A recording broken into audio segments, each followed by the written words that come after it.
बच्चों, अब ज़रा सीख लेते हैं कि उन फॉर्मूलों को कैसे अप्लाई किया जाए। ठीक है, अब आपको मेरा मकसद समझ में आया। हम छोटे छोटे इसलिए कर रहे हैं क्या, ताकि तुरंत आपसे हम बात कर सकें, किसी भी बच्चे को कोई दिक्कत ना आए। हम चीज़ों को धीरे धीरे इसीलिए सीख रहे हैं। समय हमारे पास बहुत है, लेकिन बस जो सीखो उसको दिमाग में बैठाए रखो, उसको लॉजिकली सीखते चलो। ठीक है, अब ज़रा देखो यहाँ क्या कहा जा रहा है, relative lowering in vapour pressure पूछा जा रहा है। सिर्फ इतनी चीज़ पूछी जा रही। तो relative lowering in vapour pressure के लिए हमको पता है क्या फॉर्मूला लगाना है, P S naught minus P S upon P S not. यही है हमारी क्या, relative lowering in vapour pressure. ये किसके बराबर होती है, मोल फ्रैक्शन ऑफ सोल्यूट के बराबर होती है। ये बात समझ में आ रही है? ठीक है, और ये मोल फ्रैक्शन ऑफ सोल्यूट कितना दिया हुआ है, यहाँ देखिए, यहाँ है 10 ग्राम। ठीक है, 10 लिख लिया, सोल्यूट है ये, डिवाइड बाई कितना कर दिया, 100। ये वैल्यू 0.1 आ गई। यहाँ पर हमने किया 10, इधर कर दिया 100 प्लस 180 डिवाइड बाई 18। यही है आपकी क्या, RLVP, मतलब relative lowering in vapour pressure. और ये वैल्यू चेक करो, ये आती है, कितनी आएगी, 0.0099। ठीक है, आगे बढ़ते हैं, अगले सवाल पर पहुंचते हैं। अगले सवाल के अंदर देखो, calculate mass of non volatile solute. अब की देखो क्या चीज़ कैलकुलेट करनी है, मास जब कैलकुलेट करना है ना, तो आप उस लफड़े में मत पड़ो कि आप निगलेक्ट करोगे कि नहीं करोगे। हमने क्या कहा, आप यहाँ पर अपना फॉर्मूला कौन सा ले लो, P S naught minus P S upon क्या ले लो, पी एस। इससे आपको झंझट खत्म हो जाएगा और कैलकुलेशन भी रिलेटिवली आसान हो जाएंगी। यहाँ छोटा n और यहाँ बड़ा n, ये क्या है, ये है आपका मोल ऑफ सोल्यूट और नीचे है मोल ऑफ सॉल्वेंट। ठीक है, यानी हमको यहाँ जरा देखो कैसे सॉल्व करा जाए। हमको क्या कहा गया है, हमको कहा गया है कि कितना मास आपका, जिसका मॉलिक्यूलर वेट जो इतना दिया है, इतने ग्राम ऑक्टेन के अंदर डिसॉल्व किया जाए जिससे उसका वेपर प्रेशर इतना हो जाए। ठीक है, तो परसेंटेज दिया हुआ है, 100 मानकर भी कर सकते हैं। ठीक है, यहाँ हमने कहा पी एस नॉट, यहाँ माइनस कर देते हैं, इसका 80% जो है रिड्यूस हो गया, यानी ये हो गया 0.8 पी एस नॉट के बराबर। ये बात समझ में आ गई। नीचे क्या हो गया, ये हो गया पी एस नॉट के बराबर। कितना पी एस नॉट, ये सॉल्यूशन का चाहिए ना, सॉल्यूशन का यहाँ रखना है, क्योंकि हम इस फॉर्म के बारे में बात कर रहे हैं, relative lowering in vapour pressure के बारे में बात नहीं कर रहे हैं।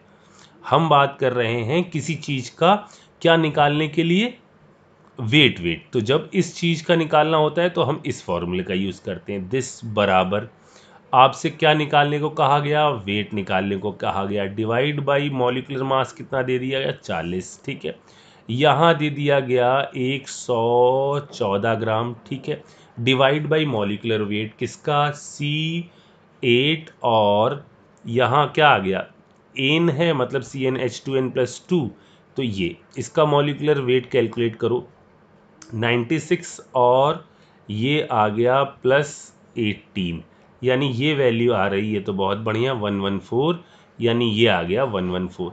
ये तो सब कट कटा गया। देखो इससे क्या होता है, कैलकुलेशंस काफ़ी आसान रहती है। ऊपर आ गया 0.2 पी एस नॉट, नीचे आ गया 0.8 पी एस नॉट, बराबर आ गया W/40। यहाँ से ये सब हटा, ये आ गया 1/4, यानी W बराबर आ गया 10 ग्राम। ठीक है, ये चीज़ समझ में आ गई। आगे बढ़ते हैं, आगे वाले में क्या कहा गया है, आपसे कहा गया है कितना मास आप यूरिया का मिला रहे हैं, किसके अंदर, 100 ग्राम वाटर के अंदर। ओके, आपसे एक तो मास पूछा गया है और दूसरा पूछा गया है मोलेलिटी ऑफ सॉल्यूशन। ठीक है, चलो दोनों चीज़ों के बारे में बात करते हैं। तो पहले मास पूछा जाता है, तुम कैसे चलते हैं, हम चलते हैं वही वाले फॉर्मूले से, तो पी एस नॉट। अब इन्होंने परसेंटेज दिया, इस बार हम ऐसे करते हैं, इसको ले लिया 100, डिक्रीज्ड बाई 75 25%, इतने से डिक्रीज हो गया, मतलब ये 25%, यानी ये कितना आ गया 75। ठीक है, नीचे क्या होता है PS, यानी ये आ गया बराबर। इधर क्या लिख लें, इधर हम लिख लें मास जो हमको निकालना है, यूरिया हो गया 60 अपॉन क्या कर लें, नीचे क्या दिया हुआ है 100, और ये हो गया कितना 18। सही है ना, सब सही किया, ये दिया गया। ठीक है, यहाँ आ गया 25, ये आ गया 75, ये आ गया W अपॉन, यहाँ पर इस वैल्यू को इधर मल्टीप्लाई कर लेते हैं, यानी ये आ गया कितना, मैंने क्या, ये 100/18। ठीक है, इसको सॉल्व करिए आप, यहाँ से वेट जो आता है वो आएगा 111.11 ग्राम। ठीक है, सॉल्व करिए, देखिए इतना आ रहा है कि नहीं आ रहा है। ठीक है, अच्छा, अभी देखो इसके अंदर एक चीज़ और पूछी गई है, और वो पूछा गया है क्या, मोलैलिटी ऑफ द सॉल्यूशन। एक चीज़ और पूछी गई है और वो है आपका क्या, मोलैलिटी ऑफ द सॉल्यूशन। अब मोलैलिटी ऑफ द सॉल्यूशन के लिए देखो जरा सा मैं एक चीज़ यहाँ समझा दूँ आपको, तो आपको आगे के लिए हमेशा बढ़िया रहेगा। ज़रा देखो, PS not minus PS upon PS बराबर क्या है, बराबर है मोल ऑफ सॉल्यूट, तो छोटा W बाई छोटा M। इनमें दोनों चीज़ें क्या बता रही हैं, समझ में आ रहा है, डिवाइड बाई बड़ा W, बड़ा W क्या है, वेट ऑफ सॉल्वेंट, अपॉन बड़ा M। ठीक है, अच्छा बच्चों, मोलैलिटी होती क्या है, मोलैलिटी होती है, अच्छा एक काम करो, पहले हम इसको और ले आए थोड़ा और अच्छे से। तो यहाँ वैल्यू क्या आ गई, इसको इधर वाली वैल्यू को हम थोड़ा सा और अच्छे से लिख लेते हैं, W/M/W, और यहाँ पर कैपिटल M लिख लें। जरा ये बताओ, ये वाला जो टर्म आपको दिख रहा है ये क्या दिख रहा है, ये है नंबर ऑफ मोल्स। देखो weight by molecular weight, number of moles, और ये डिवाइड बाई W हो गया, मतलब कितने के अंदर, पर ग्राम के अंदर।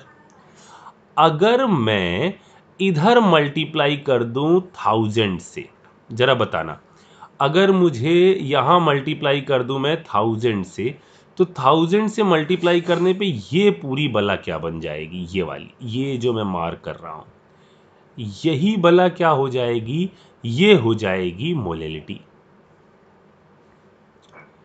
बात समझ में आ रही, आपको कोई फॉर्मूला नहीं याद करना है, बस आप देखते चलो कि मैं कैसे अप्रोच बना रहा हूं। यानी यहां से मोलैलिटी हमारे सामने क्या निकल के आ गई, जरा देखो, PS not minus PS upon PS, this, ये वाला M कहाँ आ गया, ये वाला M इस साइड में आ गया। ठीक, मल्टीप्लाई बाई 1000, यही वैल्यू किसके बराबर आ रही है, मोलैलिटी के बराबर आ रही है। इतनी बात समझ में आ गई। ठीक है, यानी अब जरा देखना, अगर ये चीज़ हमको पता है तो हम इस केस में मोलैलिटी का कैलकुलेशन भी करना है। चलिए जरा देखते हैं मोलैलिटी कैसे कैलकुलेट करी जाए। यहाँ कितना दिया है, फिर से हम वही प्रीवियस चीज़ को यूज़ करते हैं। शुरुआत में है 100, ठीक है, बाद में हुआ कितना 75, ठीक है, फिर कितना 75, ये भी बढ़िया, मल्टीप्लाई बाई किसके, ये जो सॉल्वेंट लिया गया है उसका मॉलिक्यूलर वेट यानी 18, मल्टीप्लाई बाई क्या हमने कर दिया 1000, यानी ये वैल्यू आ गई कितनी 25, यहाँ आ गया 75 इंटू 18 मल्टीप्लाई बाई 1000, ये वैल्यू आ जाएगी आपकी मोलैलिटी 18.5 के आसपास। चेक करो जल्दी से आप लोग। ठीक है, अच्छा, अब मैंने आपको बेसिक समझा दिए। मैं हमेशा ये कोशिश करता हूँ कि मैं आपको बेसिक थोड़े सरल सवालों से समझाऊं, आप उसको अप्लाई करो। अब ये क्वेश्चन है, आप जरा इस पर अप्लाई करो जो आपने कॉन्सेप्ट पढ़ा है अभी तक, और इसके अंदर पूछा जा रहा है find ratio of relative vapour pressure lowering of to solvent. जल्दी से इसको सॉल्व करो और इसका आंसर मुझे बताओ क्या आ रहा है। सभी लोग बिल्कुल ध्यान से चलते चलो। देखो बच्चों, यही फ़ायदा है इस तरह से पढ़ने का, वरना हम सामने तो है नहीं जो हम एक एक को देख सकें। लेकिन इस तरह से एटलीस्ट आप लगातार प्रयास करते रहोगे तो चीज़ों को बहुत अच्छी तरह से सीखते चलोगे। तो जल्दी से आपके पास इसके लिए 5 मिनट का टाइम है, जल्दी से देखिए और बताइए क्या आ रहा होगा आंसर। ठीक है ना?